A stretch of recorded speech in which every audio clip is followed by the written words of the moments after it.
Common diet plan ప్రారంభోత్సవంలో CM ఆసక్తికర వ్యాఖ్యలు చేశారు. రెసిడెన్షియల్ స్కూల్ అంటే మల్టీ టాలెంటెడ్ అని చెప్పారు. గురుకులాల్లో మార్పులు తీసుకువస్తున్నామని, రెసిడెన్షియల్ స్కూళ్లలో విద్యా ప్రమాణాలు పెంచుతామన్నారు. గురుకులాల్లో సందర్శించిన సీఎం విద్యార్థులతో ఏం మాట్లాడారు, ఫుడ్ పాయిజన్ ఘటనలపై ఎలా రియాక్ట్ అయ్యారు, వాచ్ ది స్టోరీ.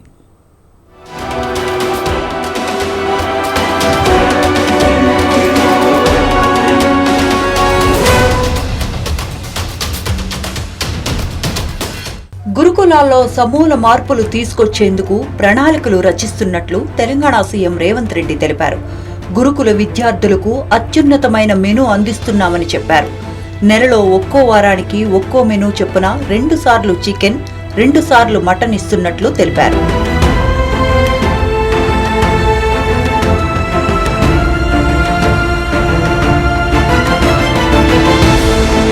గత బీఆర్ఎస్ పాలనలో విద్యార్థుల డైట్ ఛార్జీలను పట్టించుకోలేదని సీఎం విమర్శించారు. కానీ తమ ప్రభుత్వం వచ్చిన తర్వాత కాస్మెటిక్ ఛార్జెస్ 200% పెంచామని, మెస్ ఛార్జీలను 40% పెంచామని తెలిపారు. స్వాతంత్ర్యం వచ్చిన తర్వాత ఇంత భారీగా ఛార్జీలు పెంచటం ఇదే మొదటిసారి అని గుర్తు చేశారు.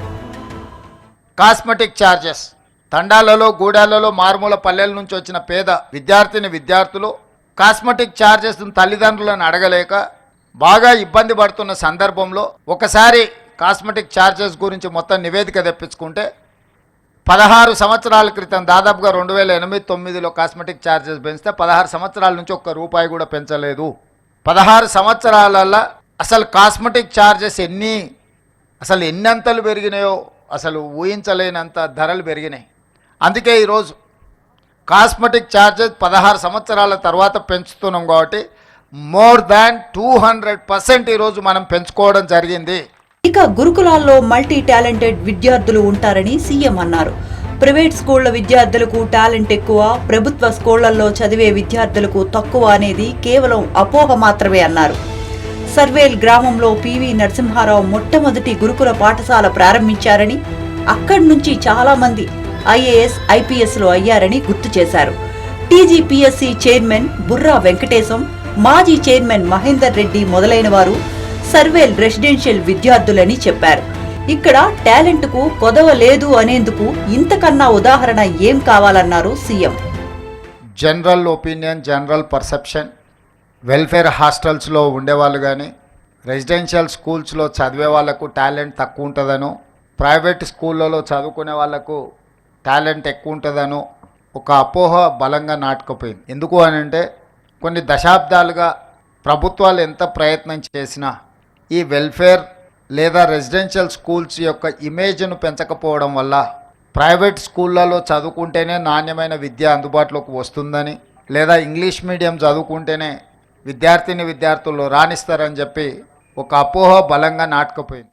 మొదట్లో రెసిడెన్షియల్ స్కూళ్లలో, ప్రభుత్వ పాఠశాలల్లో చదువుకున్న వాళ్లు బాగా రాణించారని రేవంత్ అన్నారు.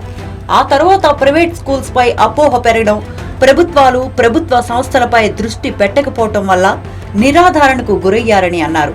ఎస్సీ, ఎస్టీ, బీసీ, మైనారిటీ విద్యార్థులు చదువుతున్న ఈ సంస్థలపై సంపూర్ణమైన నమ్మకం కల్పించాల్సిన బాధ్యత తమపై ఉందని సీఎం చెప్పారు. ఇవి ఈనాడు కాదు, ఆనాడు పివి నరసింహారావు గారు ఉమ్మడి ఆంధ్రప్రదేశ్ ముఖ్యమంత్రిగా ఉన్నప్పుడు మొట్టమొదట రెసిడెన్షియల్ స్కూల్స్ విధానాన్ని వారు ప్రవేశపెట్టడం జరిగింది.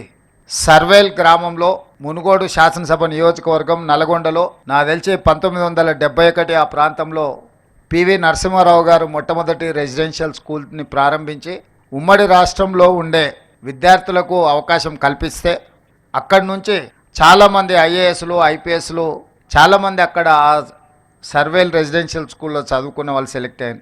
ఇక రాష్ట్ర వ్యాప్తంగా 26,000 ప్రభుత్వ స్కూళ్లు, రెసిడెన్షియల్ స్కూల్స్ ఉన్నాయని సీఎం తెలిపారు.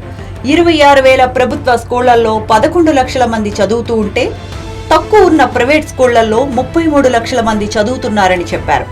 ఇలా ఎందుకు జరుగుతోందో టీచర్లు ఆలోచించాలని అన్నారు.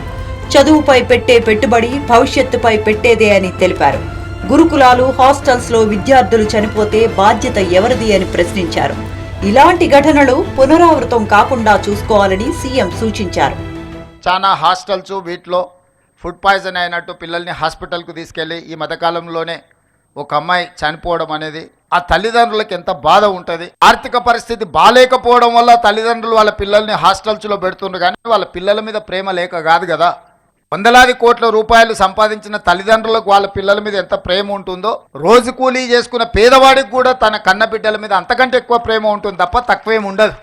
ఈ సిబ్బందిని నమ్మి ఈ రెసిడెన్షియల్ స్కూల్స్లో వాళ్ళ పిల్లలను చేర్పిస్తే వాళ్ళ సంక్షేమము, వాళ్ళ యోగక్షేమాలు మనం సరైన విధంగా చూడకుండా నిర్లక్ష్యం చేస్తే ఆ పిల్లలు చనిపోతే ఆ బాధ్యత ఎవరు తీసుకోవాలి?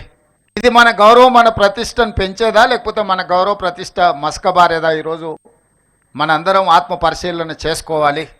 ఇట్లాంటి సంఘటనలు పునరావృతం కాకుండా చూసుకోవాల్సిన బాధ్యత ప్రభుత్వం మీద ఉన్నది, సిబ్బంది మీద ఉన్నది. తెలంగాణ వ్యాప్తంగా ప్రభుత్వ హాస్టళ్లు, గురుకులాల్లో కామన్ డైట్ ప్రారంభోత్సవ కార్యక్రమం జరిగింది. ఈ నేపథ్యంలోనే సీఎం రంగారెడ్డి జిల్లా చిల్కూరు రెసిడెన్షియల్ పాఠశాలను సందర్శించారు. విద్యార్థులతో ముచ్చటించి వారి లక్ష్యాలను అడిగి తెలుసుకున్నారు.